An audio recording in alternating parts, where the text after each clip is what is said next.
La 4G Batelma vous présente Ny Vavao. Tongava mitsidika Batimax ao tsara lalàna fa ho hitanao daholo ny fitaovana matianina momba ny fambolena. Batimax ny kalitao amin'ny vidiny mirary. Manolotra anao ny fampahalalam-baovao.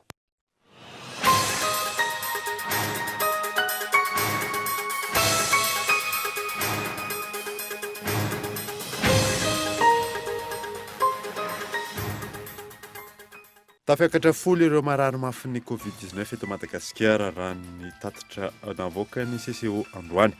Niakatra 4 kosa ireo tranga vao marina fa mitondra izay valinaretina izay. Miandry ny fanapahan-kevitra ho raisin'ireo olona Madagasikara amin'izao fotoana izao ny volavolan-dalàna ifehy ny mpanohitra eto Madagasikara. Araka izany mitodika any amin'ny lampana nosy kely ny mason'ny mpanara-baovao. Tsy marina ny feo miely fa ho avadika tsindrona ilay tambavy Covid Organics ary anaovana andrana ara-pahasalamana. Fitambarana fanafody roa izay tsy misy ifandraisany amin'ny tambavy no atao andrana hitsaboana ireo marary ny coronavirus. Tsy vaksiny ihany koa izy io raha ny fanazavana azo. Voafonja 4 ao amin'ny fonjabe ny Ambatondrazaka no niezaka nitsoaka ny atoandro teo. Voasambotra avokoa izy ireo noho ny fiara-miasa tamin'ny fokon'olona tranga izay nanaitra ny mponina tao Ambatondrazaka. Eo amin'ny maresaka iraisam-pirenena tsy azo atao intsony ny tsaboana ny Covid-19 amin'ny alalan'ny hydroxychloroquine any Frantsa araka ny fanapahan-kevitra nivoaka androany. Taoriana ny fanambarana ny OMS ny tsy hanatotosana ny essai clinique no isan'ny antony nangalana izay fanapahan-kevitra izay. Raditindreo vetrany.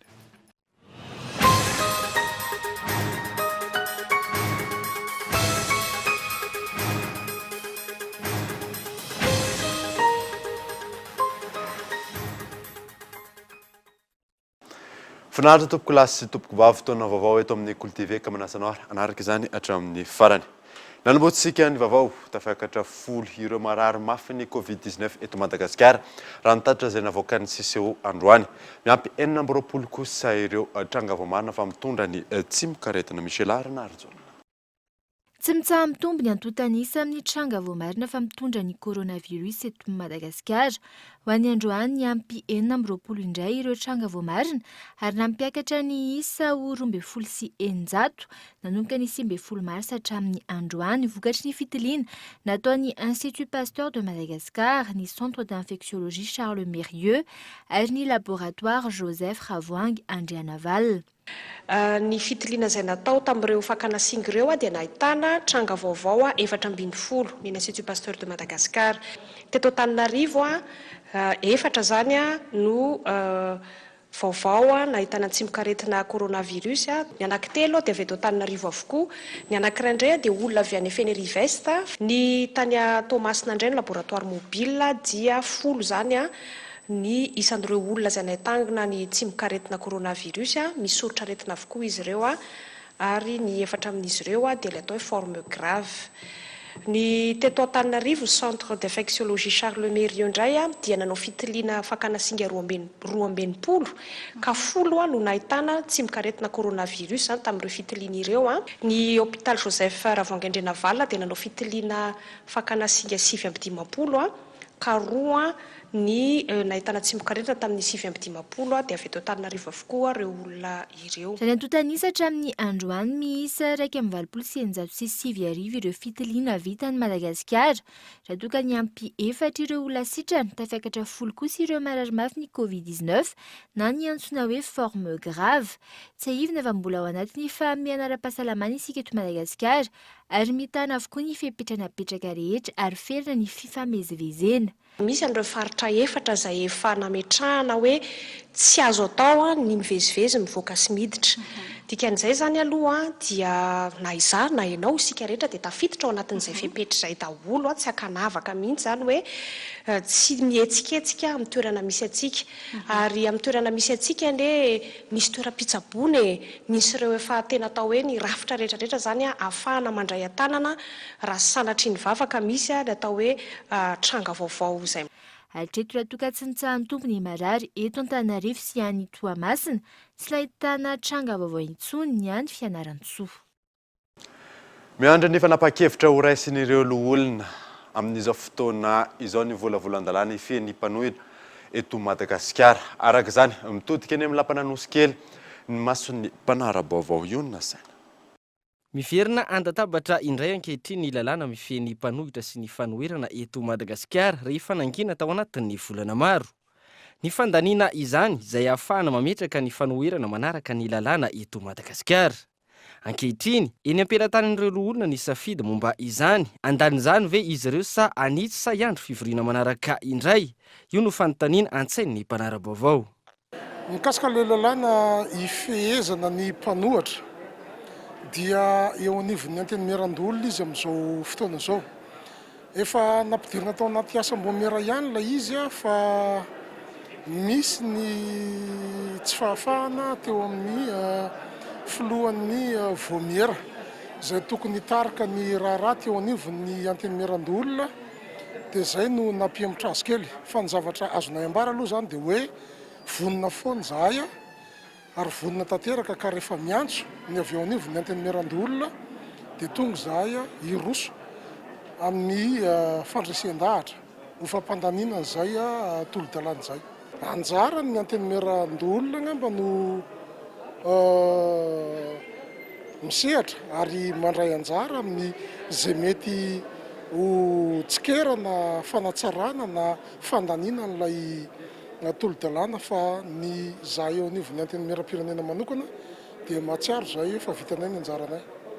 Raha tsy ahivina, tamin'ny taona lasa no nolanina teny anivon'ny antenimieram-pirenena ity lalàna ifehy ny mpanohitra sy ny fanoherana eto Madagasikara ity, ka izao iandrasana ny eny anivon'ny antenimieran-dolona izao indray ny fandaniana izany. Ity volavolan-dalàna ity izay fanavaozana mba anaraka ny vaninandro fa tsy lalàna vaovao ary ny fisian'izany no taratry ny demokrasia eto Madagasikara. Raha lany ity lalàna ity isan'ny teboka lehibe ny amin'ny hoe iaingana anivon'ny antenimieram-pirenena ny filohan'ny mpanohitra ary olona voafidim-bahoaka fa ihany koa isitraka ny toeran'ny filoha-lefitra fahafito hoe ny Tsimbazaza. Lalàna izay tsy manilika ireo mpanohitra ivelany fa fampidirana ny fanoherana eto Madagasikara anaraka ny lalàna. Miankina amin'ny fandaniany antenimieran-dolona na tsy ity lalàna ity araka izany no isian'ny fanoherana ara-dalàna eto amin'ny tany sy ny firenena. Efa nisy ny ezaka vita nandritra izay herintaona niasan'ireo solombavambahoaka izay saingy mbola lavitra hoy izy ireo ny lalana ary mbola maro ihany koa ny asa miandry. Ny alarana efa Herintaona katroka androany no nandraisan'ireo solombavambahoaka ny asany.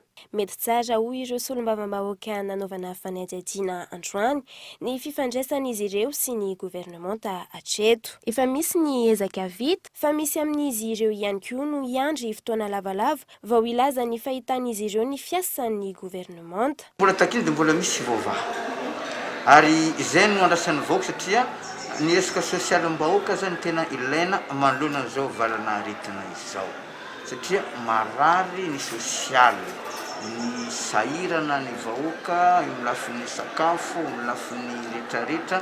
Donc zany tokony zay ny fanjakana ny marary tanteraka ny vahoaka zany. Mety amin'izao teti-bola asipanitsiana zao inoana fa voarindra izay zavatra izay ka ny tena zavatra ilaina tena tsy maintsy ilaina ny tokony hojerena manokana mba hampihena ny fitakiana. Fa ny fitakiana dia misy foana satria vita ny anankiray mangatika ny tsy mbola vita indray. Zay zany zavatra misy. Moa zany ny fiarahana miasa mbola azo lazaina hoe fanaraka tsara. Samby fa tsy ny fotsiny ity resaka coronavirus ity. Zay le izy iny manelingelina zavatra maro. Ka zay moa zao anao le fer. Hitanay fa mbola tsy tafiditra aminay moa izy fa tokony tafiditra androany fa mety raha pitso angamba toko. Ny zao moa mbola tsy azo hoe izugena mizanizy na zahay na fomba fiasanay na fomba fiasan'ny gouvernement lialina satria moa ny anakah dia hoe fetrany ny anakah azahoako mitsikera azahoako manitsy dia 2 taona eo zay ngany ny fetrany ka satria tsy mora ny manao zavatra. Samy manana ny fomba fijeriny sy ny fomba fiasan'ireo governemanta kosa ireo olon-tsotra izay nanaovana fanadihadiana androany. Teo ireo tsy nahita fiovana raha ampitahana tamin'ny fomba fiasan'ireo solombavambahoaka teo aloha. Teo kosa ireo nahita fiovana. Ny solombavambahoaka Madagasikara izany hoe ny asa hitany mivaingana aloha izany eny depute tsy manao asa mivaingana hita maso fa mametraka manao mamola vola lalàna ka izany hoe hatreto aloha ny zavatra hita maso tamin'ny anao manjery maly izay hita ny besiny maro to tafita kokoa nga le hafatra hoany amin'ireo ministera isatsikajiny ny hafatra rehetrarehetra fa ny fanatanterahana azy sisa nambasatsika voafidy faritana somary hoantsika eto Madagasikara amin'izao vanim-potoana zao tao anatin'ny 20 taona 10 taona sary-tantarina ny atao hoe olom-boafidy satria ny olom-boafidy hatreto to lasa manao premier plan na fisehosehoana ny ankabeazany izay ny olanatsika zany tsisy asa vita aloha zany fijeriko azy misy koa fangaro amin'le tena moa ty zany le aretina amin'izao sy ana fita mivaingana tsara ohatrany tsy mihinao zany e zany eo ihany eo vaingana dia mbola tsy fantatra fa ita mbola tsy fantatra ny andreto moa za ohatrany miranoma be anina izany a isan'ny sakana lehibe tsy mampandeha ny asa izao ady atao amin'ny valana aretina coronavirus izao raha ny fanazavana hatrany andrasana araka izany ny fiovany ny toetra raha misy eto amin'ny firenena hitohizan'ny asa fampivoarana 7 kilometatra amin'ireo lalam-pirenena mirefy 2,2 kilometatra eo no vita tara eto Madagasikara tsy ampy ary mbola maro ihany koa no ratsy ho fanatanterahana ny velonranony filoham-pirenena nanapa-kevitra ny fitondrana ka namadika ho lalàna ny sata amin'ny feny lalana miantarandriana nanapa-kevitra namadika ho lalàna ny sata mifeny lalana ny fitondram-panjakana mba ahafahana mametraka mazava ny anjara andraikitry ny ambaratonga-pahefana rehetra izay ny ministera faritra distrika ary ny komina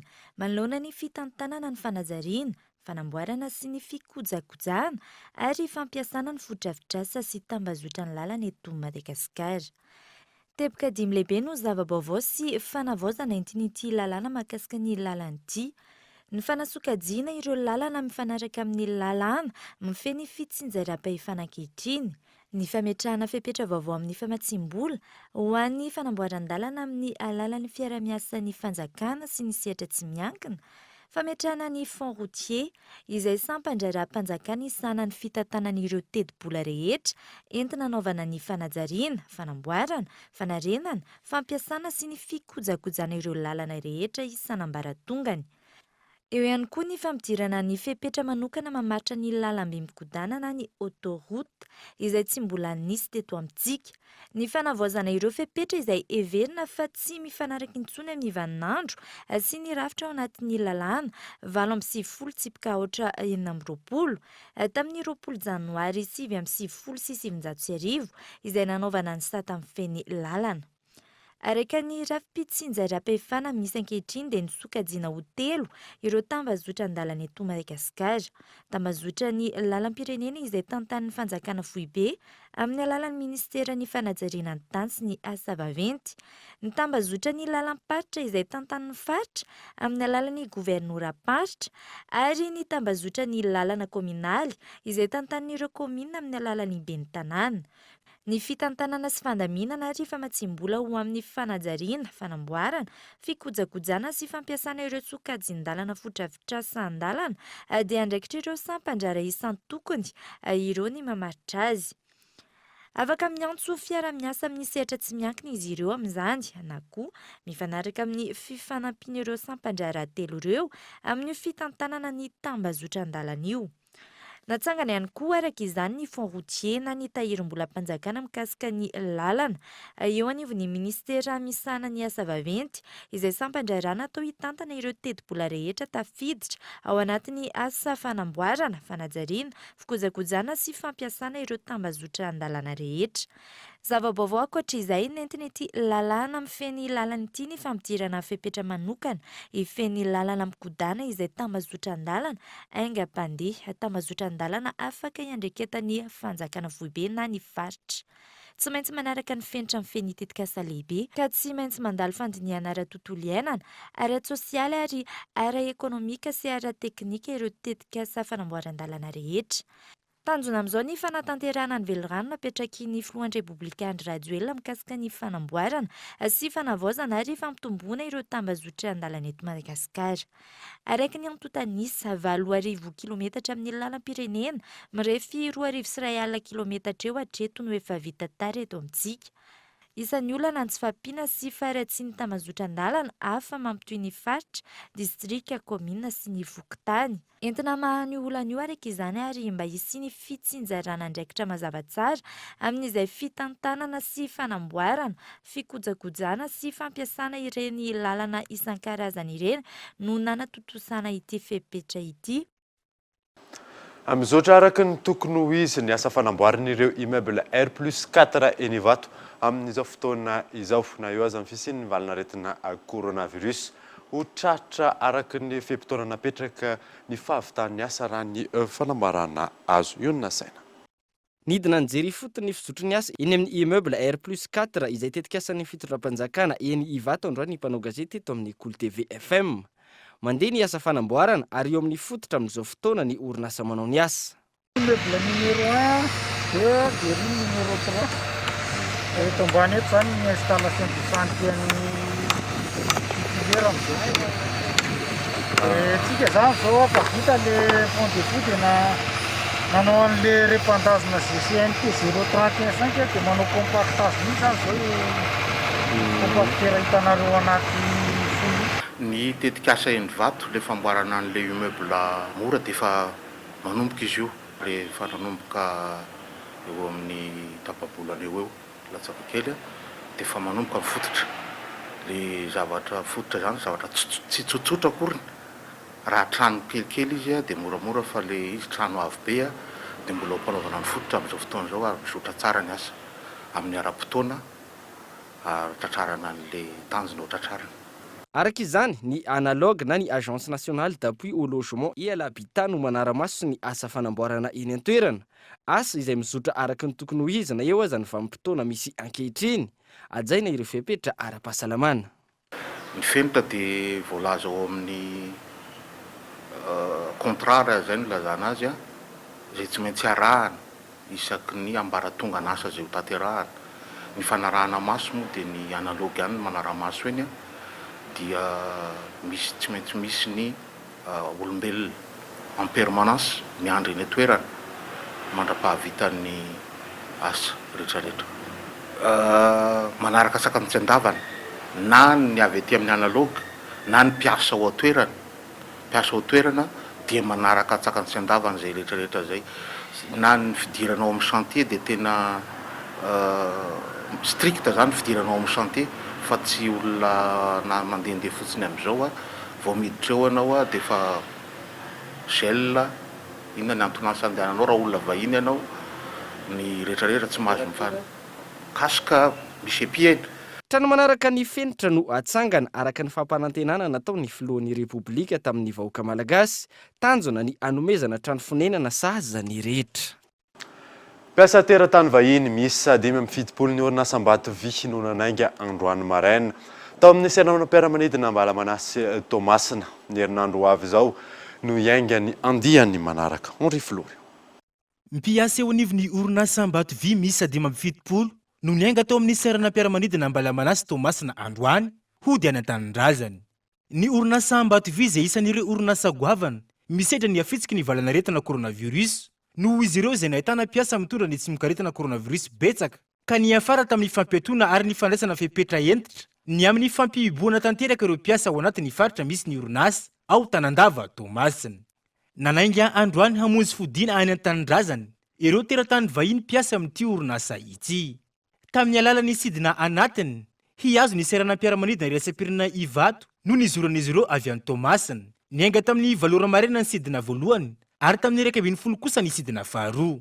Sidina hafa indray no hitondra azy ireo miaraka amin'ny seranam-piaramanidina Ivato ho an'i La France araka ny vaovao voareto eo amin'ny seranam-piaramanidina Ambalamanasy. Ny beko azonema zany dia miescorte ny personnel Ambatovy andeha hody any aminy manomboka avy any Ambatovy katraty amin'ny aéroport n'Ambalamanasy. Fa izy ma zany mbola misy deuxième vague. Ka dia fa hitantsika ma zany zareo zao efa tafiditra ao amin'ny salle d'embarquement dia efa vita ma zany ny première vague fa miandry ny deuxième vague zay zao. Zany hoe amin'ny dans le cadre de la mixité ma zany anaovany azy. Zany hoe ny polisy, ny zandary ary ny miaramila. Araka ny angom-baovao voaray, fantatra fa miisa 20 izy ireo no nanao fangatana ny hidododo ho any an-tanindrazana noho izy ireo raha teo izay nahato tamin'ny asany kanefa manaraka ny fipetra ny fiboana tao Tanandava Tomasina. Saingy noho ny olana ara-taratasy mbola miaro ny fahatombanana izany ireo teratany vahiny misa 570 ambiny. Amin'ny herinandro manaraka izao raha ny fantatra fa nainga indray ny andiany manaraka ho an'ireo mpiasa ny orinasa Ambatovy hody ny an-tanindrazany ireo. Tsy marina feo miely fa ho avadika tsindrona ny tambavy Covid organics ary anaovana andrana ara-pahasalamana. Fitambarana fanafody roa izay tsy misy ifandraisany amin'ny tambavy no atao andrana hitsaboana ireo marary ny coronavirus. Tsy vaksiny ihany koa izy io raha ny fanazavana azo Tinara tsy mandresy. Telo samihafa ny fomba hitsaboana ireo marary ny coronavirus eto Madagasikara. Voalohany amin'izany ny fanambarana ny azithromycine sy ny chloroquine. Ny faharoa kosa dia amin'ny alalan'ny fanomezana ny tambavy Covid organics an'ireo olona mitondra ny tsimikaretina Covid-19. Tambavy izay vokatry ny fikarohan'ireo mpikaroka malagasy. Ny fahatelo kosa dia ny andrana ara-pahasalamana amin'ny alalan'ny fanambarana fanafody roa samihafa atao tsindrona. Tsy misy ifandraisana amin'ny tambavy Covid organics ireo fanafody ampiasaina amin'ny andrana ara-pahasalamana raha ny fanazavana. Zavatra anankiroa samihafa zany ilay excès clinique na ilay andrana nambaran'Andriamatofiloha Ampabemaso-tany Tamatavy Toamasina sy ny Covid organics. Ary zany fitsaboana nentim-paharazana izany tsy ho ataontsika mihitsy ho forme injectable. Raha zay mivoana tanteraka amin'ny lalana zay efa nosoritany ireo scientifique sy ny Institut Malagasy de recherche appliquée zany sika amin'izay. Ny protocole fahatelo izay nambarana n'Andriamatofiloha tany Toamasina dia mikasika ny ataontsika essai clinique fanambarana fanafody anankiroa injectable izay tsy misy ifandraisany amin'ny Covid organics izay nivolavolaina tamin'ilay deuxième protocole teo. Tsy vaksiny ihany koa ny tsindrona atao amin'ireo marary ny coronavirus manaiky ianao ny andrana ara-pahasalamana. Fitambarana fanafody efa nampiasaina sy efa fantatra fomba fiasa no ampiasaina ao anatin'izany. Efa nahazo fankatoavana avy amin'ny komity misahana ny etika sy ny Akademia Nasionaly ny Mpitsabo eto Madagasikara ihany koa ity andrana ity. Ka lisana tsy ho hitan'ny tsy miangafa zany mba ny olona mba tsy hoe anaonao foana hoe le tambavy no andeha ho atsindrona na ohatr'izany. Faharoa manaraka izay koa ankoatran'ny hoe tsy tambavy izy dia faharoa koa tsy vaksiny koa ty. Misy masy miteny koa hoe fanefitra vaksiny tsy vaksiny mihitsy le tsindrona tsy vaksiny fa tena hoe fanafody efa fantatra. Fanafody efa fantatra fa izay no anaovantsika andrana irahana amin'ny mpikaroka rehetra scientifique rehetrarehetra eran-tany dia fahatelo ity andrana satria mampiasa olombelona araka ny efa nitenen'ny madame Teozé teo moa zany dia efa nandalo fankatoavana izy teo amin'ny atao hoe comité d'éthique teto amintsika zany ary ihany koa efa nandalo fankatoavana ihany koa teo anivon'ny Akademia Nasionaly ny Médecine ty essai clinique ty zany. Manaraka ny fenitra ara-pahasalamana iraisam-pirenena, ny andrana ara-pahasalamana ho tontosaina amin'ireo marary ny coronavirus eto Madagasikara. Fiaraha-miasa niaraka tamin'ny mpikaroka teto an-toerana sy avy any ivelany no nahafahana namolavola izany.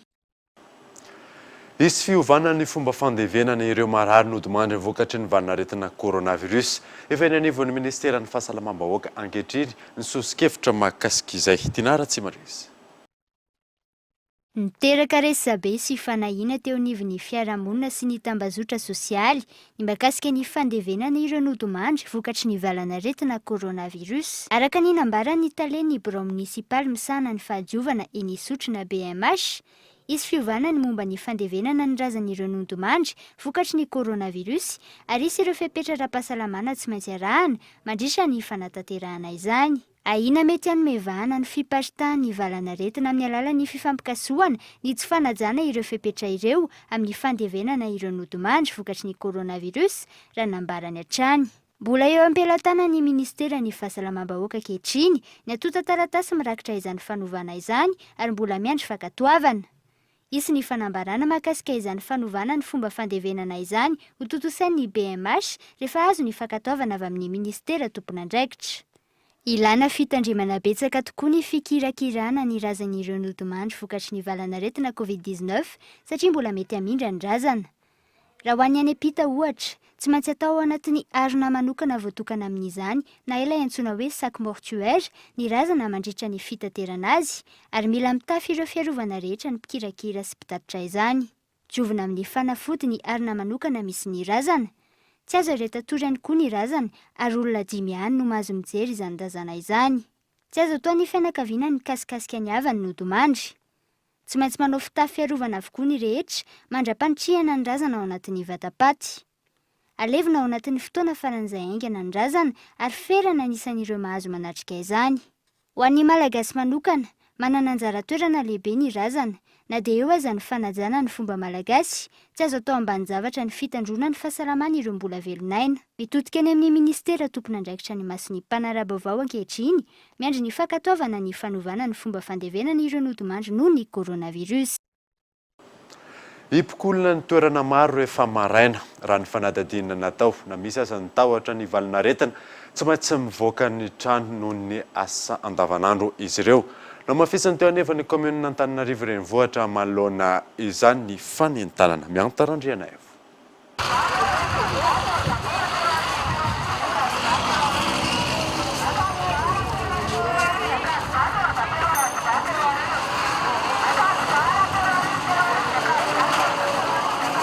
Isotry toeran'iray eto Antananarivo renivohitra efa nahitana olona tratry ny COVID-19. Nanomboka ny maraina no efa hipokolona ny tetỳ an-toerana androany.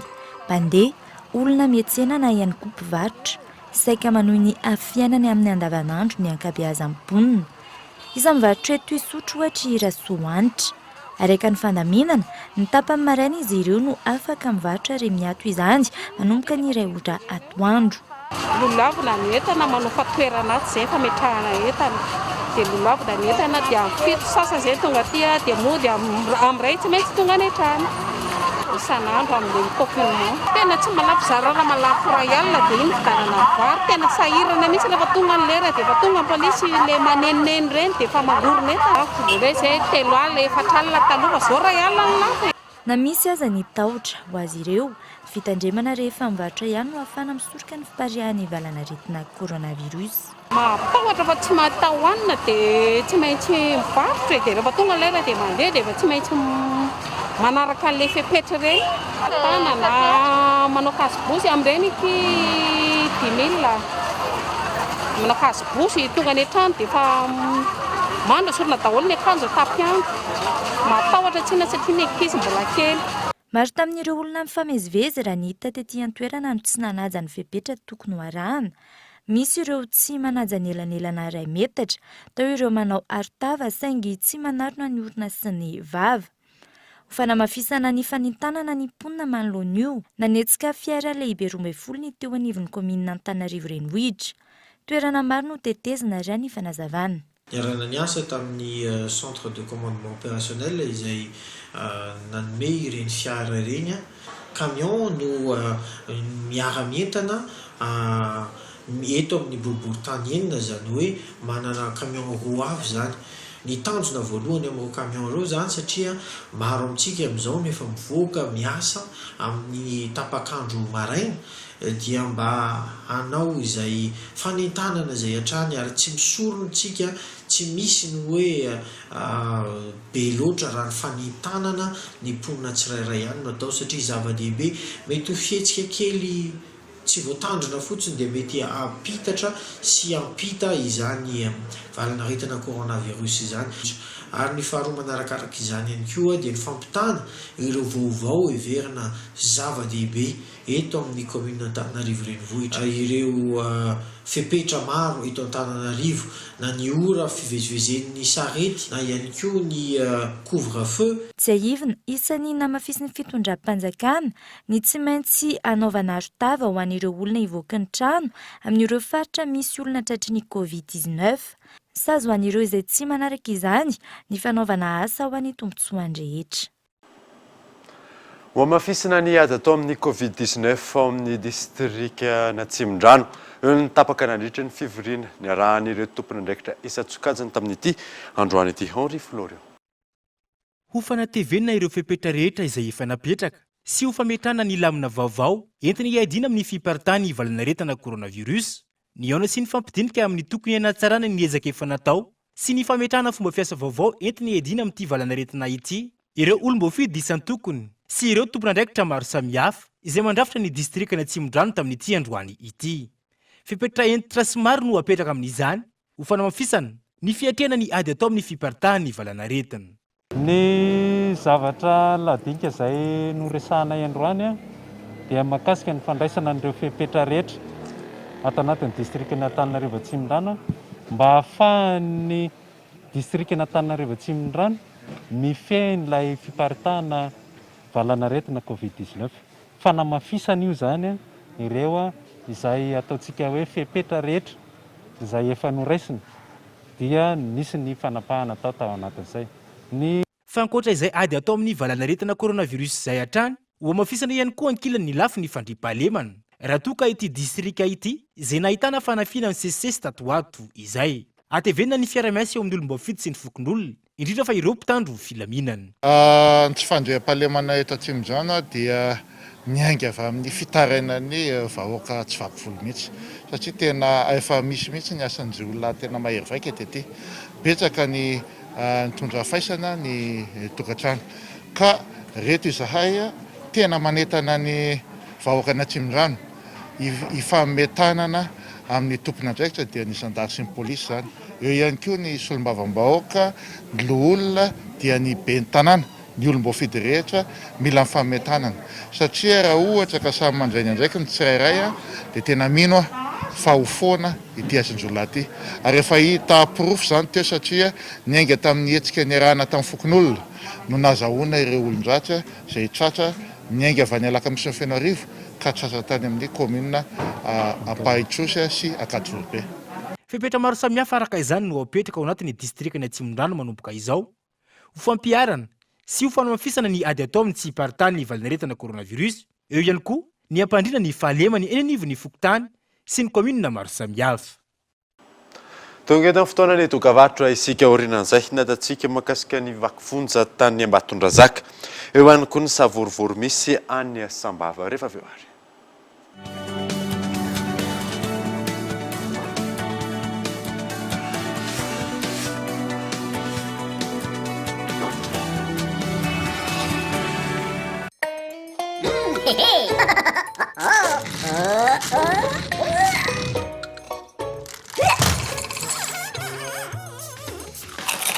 Chips indray ary, salto chips vaovao tsiro fromage, sady mijery télé.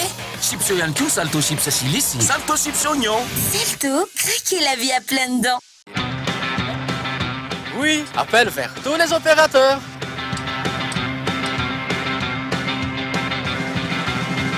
Oui, appel à l'international inclus. Oui, mes SMS, je ne les compte plus.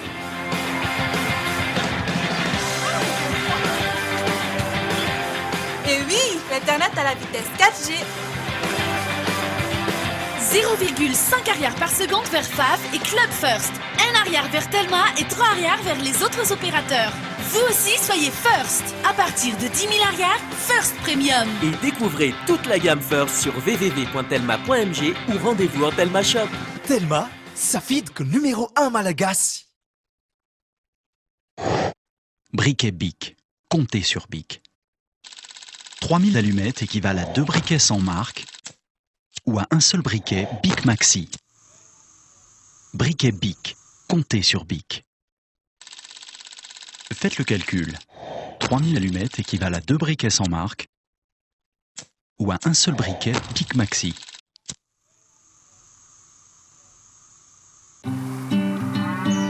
Ahitra maitso.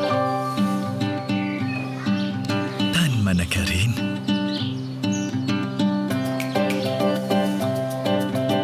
Fikarakarana ampitiavana ireo omby. Ary fahaiza-manao malagasy.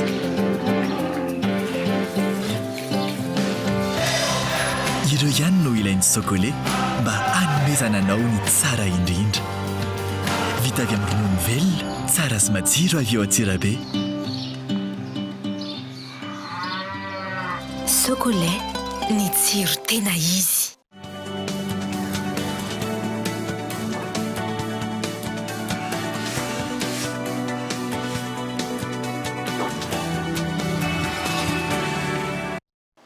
Veneto amin'ny fampahalalam-baovao isika. Voafonja misa efatra tao amin'ny fonjam-bena Ambatondrazaka no niezaka nitsoaka ny atoandro teo. Voasambotra avokoa izy ireo noho ny fiara-miasa tamin'ireo fokon'olona. Tranga izay nanaitra ny mponina tao Ambatondrazaka Gaëtan Andriatsilavo. Taitra ny mpiara-monina raha narepo basy tao an-tampon-tanàna Ambatondrazaka ny atoandro teo tokony ho tamin'ny 12 ora sy sasany. Nahita olona soa teo ambony tambony penitensiera dia nitifitifitra basy be dia nivoaka tamina baka zay dia nivoa dia nanenjika zareo dia ny ray mbola nitsitsika tanaty rano dia izay vao tratra atsasakady izay vao tratra. Tratra ny andainga za aloha tsy nahita anatin'ny torimaso mihitsy taitra be na ihany basopopo. Olona firy ny hitanareo? Ny hitanareo lefatra. Le izy efa nitsirary eo an-tanimbary aloha anankiray ny hitanay.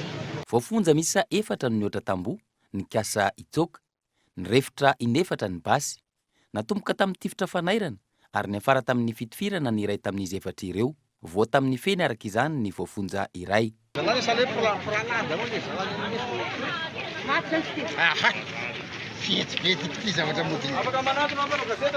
Nanao sommation aloha le mpiambina dia rehefa tsy nijanona izy tonga dia nitifitra ary voa any amin'ny feny fa marina fa tsy mahafaty azy akory zany.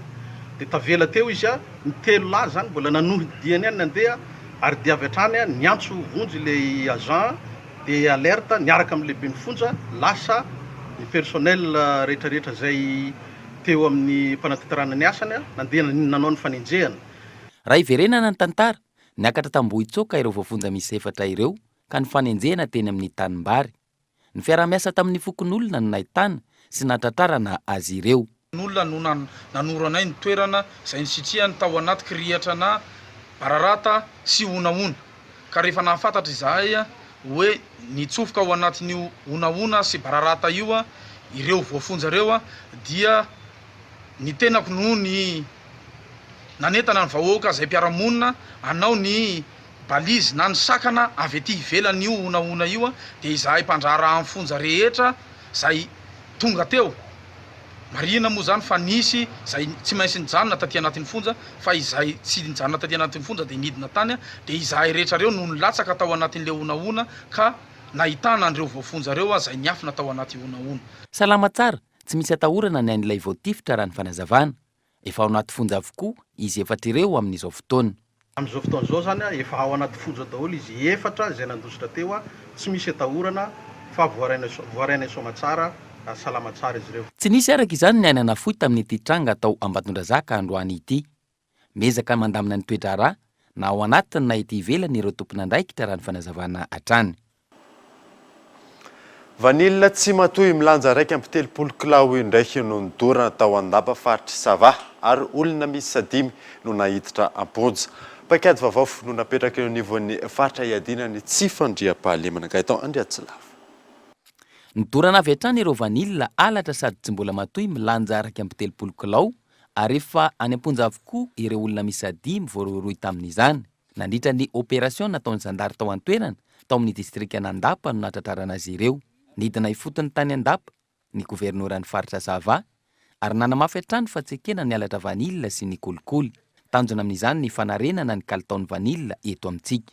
Tsy tokony le mpangalatra ihany no hoezantsika ho tratrarina na samborina fa le mpividy koa ary atsika zany mba intany mba aoka amin'izay le alitra lavani tsy fitsongoana lavani tsy matoa fa ino manimba ny vokotra atsika ary koa mahatonga le vidin'ny lavani mitotongona satria azadigna na dia hiakatra ary ny prix ny lavani eny amin'ny tsena iraisam-pirenena fa raha ny vokatra atsika zany ratsy ny kalitao dia tsy ho foana le tanjony satria tsy ho lavintsika amin'ny vidiny tokony ho izy io raha ratsy ny kalitao. Ary ho antsika tompon'andraikitra zany ajanony tandremo sao dia lem-panahy resaka kolikoly amin'ny fitretegna ny aferan'ny lavani. mirongatra ihany koa ankehitriny tsy fandriam-pahalemana ao andrenivohitra Isambava ka tafiditra ao anatin'ny faritra mena ny ao Belle Souvenir, Andamoty, Besopaka, Menagisa ary Soavinandriana. Ireo toerana ireo izay nisafidiana hametrahana ireo visite de police ao Sambava ahafahana mifehy ny tsy fandriam-pahalemana. Ka manatona zany vahoaka rehefa misy vaovao atom-paina, misy fitarainana tokony atao, misy antsovonjy. Ny numéro-ny telefônina moa zany ahafahana miantso ny polisy dia mbola apetaka eo satria mety ho sendra fotoana manao patrouille le polisy zany fa tsy hijanona ato manatona ny vahoaka arakin'izay fa sécurisation de proximité no atao. Dia le numéro telefônina iny no atsonana azy izy mandehandeha any dia afaka manatona izy na tonga dia mamonjy any amin'ilay toerana tokony hanaovana n'ilay vonjy-taitra. Miisa 10 hatreto ny vizina tsangana manerana ny faritra ary efa amperinasa avokoa ny ao amin'ny distrika Nandapa, Vohemara ary Sambava. Tanjona ny ametrahana fandriam-pahalemana maharitra amin'ireo renivohitra ny distrika ao anatin'ny faritra Zava. Mienjandro nitady eo amin'ny ben'ny tanàna ao Farahalana sy ny solombavamboaka ny Sambava manoloana ny fanafoanan'ny fanjakana ny titra ny tany ao amin'ny vila commune ao Farahalana. Androany niteraka savorovoro izany. Gaeton Andriatsilavo. Niteraka savorovoro ny nanafoanan'ny fanjakana ny titra 4717 H vila commune ao amin'ny sekteur Nalamazava, Fokotany Ambia, commune Ambanivohitra Farahalana, distrika Sambava. Raha ny tantara nanomboka ny volana Novambra 2024 nandeha ny fanajarena ny tany ary nozaraina tamin'ny vahoaka hoentina manitatra ny tanàna. Samy niezaka nanorim-ponenana teo avokoa izay tafakatra 570 nisan'ny trano miorina eo an-toerana amin'izao fotoana izao nandritra ny fanisarafarany natao. Ankehitriny ny foanana ny titra ka tsy ekeny ny ben'ny tanàna. Avy amin'ny Fokontany Ambia Antomaro zay nisy tomin'ny Sambava no mahatonga ity savorovoro ity ary tsy fantatra hatram'izay hoe tegna marina sa tsy marina. Ka mba hampandre andre fanjakana folobe izay ato amin'ny commune Farahalana mba tsy hanome io faritry ny commune rary Farahala io ny commune urbaine Sambava. Tsy misy olo nanana titre tagnatin'io tany io. Efa voalatsika borne le tany am'izao fotoana avy ndraiky ny lazana fa misy titre olo 10 agnatiny. Araka ny fanazavana nataon'ny talim-paritry ny fananantany, ny foanan'ny fanjakana io titra io satria tsy voaja ny fepetra takin'ny bokona andraikitra ao amin'ny andinin'ny faharoa izay milaza mazava fa tokony isy ny tetikasan'ny commune ary tsy tokony ho namidy tamin'ny vahoaka ny tany. Nanamafy izany ny solombavambahoaka ary nilaza fa tsy samy laza ny marina amin'ny vahoaka ny ben'ny tanàna ao an-toerany. Io titra Farahalagny amin'ny tanàna azy Analamazava foagna. Tsy magneky io nefa zareo Farahalana. Na dia efa niresaka tamin'ny monsieur le maire ny tegnanay. Na dia efa notifieny sambrana fananantany eto Sambava monsieur le maire fa foagna io zavatra io. Tsy masaky milaza ny marina amin'ny vahoaka anazy monsieur le maire. Dia igny zava-nitrangany any igny. Raha nisy fifandonana tariny any igny, izao mahazo tombotsoa. Samy malagasy atsika, pretan-drazana atsika, mangava atsika mpitondra mba hitaiza vahoaka atsika ho amin'ny tsara. Mila fandaminana ao anatin'ny fotoana fohy tetoe-javatra ity iverenan'ny filaminam-bahoaka ao anatin'izao ady atao amin'ny coronavirus izao. Hatreto lasa faritra mena tsy azo ivezivezena akoatra izay manana trano fonenana eny amin'ity faritra ity ihany ary mbola tsy afaka ny sakan-dalana nataon'izy ireo ho fanohanana ny ekipa ny fananantany tsy hiroso amin'ny fanomezana ny tany ho an'ny olo-tokana. Mijanona any amin'ny faritra ihany isika efa tonga any Tolaniaro ary nitsenaina tamin'ny fomba ofisialy ny CVO sy ireo fitaovana ho an'ny CCO any an-toerana. Gaeton Andriatsilavo ohatra. 3 andro taorian'ny nahafantarana ny fisian'ireo olona enina mitondra ny tsimikaretina COVID-19 ao Tolagnaro. Ny talata maraina no tonga tany an-toerana ny tambavy CVO sy ireo fitaovana maromaro ho an'ny mpitsabo sy ireo mpiatsehatra rehetra ao amin'ny valanaretina COVID-19 avy amin'ny fitondram-panjakana. Azo natao tsara ny nanaritra an'io tamin'ny hélicoptère na tamin'ny ATR. Fa matoa io Boeing Gauda be ohatran'io no nanaritra azy aty dikan'izay zavatra lehibe io zavatra hoentina aty io ary tena fanomezana lanja vahoaka ny Fort Dauphin ray manontolo mihitsiny zao zavatra ataon'ny filoham-pirenena malagasy zao fa tsy namavaimaivaniny fotsiny na tsy tonga aty zay hoe hitsangatsangana na akasa. Tonga nandray ireo entana ireo tena miseranam-piaramanidina ireo solitena avy amin'ny CCO izay nitarihin'ny governoran'ny faritra sy ny lehibe ny filehovana Taolagnaro miaraka amin'ny taleparitry ny fahasalamana ka nandritra izany no nisaoran'Andriamatoa governoran'ny faritra Anosy ny filoham-pirenena sy ny fanjakana malagasy ary nampanantenainy ny fiarovana faran'izay entitra ny tsipartahany ny valanaretina sy ny fitsinjarana radrariny ary ny fampiasana amin'izao fanomezana rehetra izao. Ny toky omena angamba dia ny ahafahana manaramaso ny fampiasana an'ireto fitaovana reto ary ny tena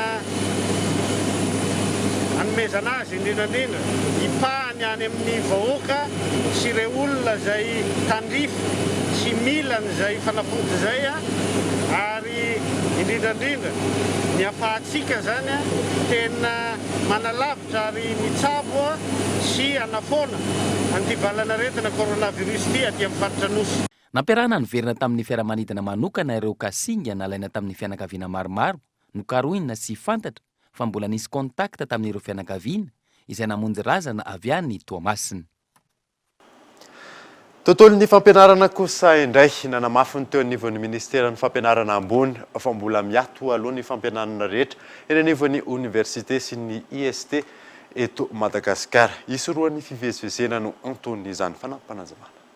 Manoloana ny fitombon'ny isan'ny tranga Covid-19 amin'ny faritra samihafa dia nanapa-kevitra ny tompon'andraikitra eo anivon'ny ministeran'ny fampianarana ambony sy ny fikarohana siantifika mba ho fitsinjovana manokana ny mpianatra sy ny mpampianatra ary ireo mpandrarà fa mbola mitohy aloha ny fampitsaharana ny asa fampianarana rehetra eny anivon'ny université sy ny IST eto Madagasikara. Izao no natao dia mba hisorohana ny fivezivezena satria misy amin'ireo mpianatra no mbola tavela any amin'ny ray aman-dreniny. Takin'ny fepetra ara-pahasalamana raha teo ny tsy fahafahana mivorivory anaty efitrano. Kendrena ihany koa ny isin'ny fitoviana eo amin'ny samy mpianatra amin'ny fahafahana misitraka ny fampianarana omena. Maresaka iraisam-pirenena tsy azo hitsaboana ny Covid-19 fa intsony hydroxychloroquine any Frantsa araka ny fanapa-kevitra izay nivoaka tamin'ity androany ity fanadina. Tsy azo atao ny mampiasa ny hydroxychloroquine ho fanafody hitsaboana ny Covid-19 na izany eny amin'ny hopitaly na eny amin'ny fanatotosana fitsaboana samihafa. Io no tapaka tao Frantsa androany taoriany fanapa-kevitry ny OMS na ny Organisation mondiale de la santé ny tsisy ny fanatotosana essai clinique ity fanafody ity sy taoriany fitsikerana nototosain'ny HCSP na ny au conseil de la santé publique mikasika azy. Tsy azo atao ihany koa hoy izy ireo ny anafangarona ny hydroxychloroquine amin'ny antibiotika hafa. Tazominy ireo fepetra ireo raha toka tsy misy ny essai clinique totosaina. Firenena maro ankilany no efa mampiasa ity fanafody ity ho fanefitra amin'ny coronavirus. Isan'izany Brésil. Ho azy ireo na misy sorotsaretina na tsy misy ny olona voamana fa mitondra ny tsimikaretina coronavirus dia tsaboana amin'ny alalany avokoa. Dia izay mamarina vaovao tamin'ity androany ity ankasitrany ianao nanaraka izany soava tsara atao itoko.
Tonga avy mitsidika Batimax ao tsara lalàna fa ho hitanao daholo ny fitaovana matianina momba ny fambolena. Batimax ny kalitao amin'ny vidiny mirary. Nanolotra anao teo ny fampahalalam-baovao. La 4G by Telma vous a présenté Ny vaovao.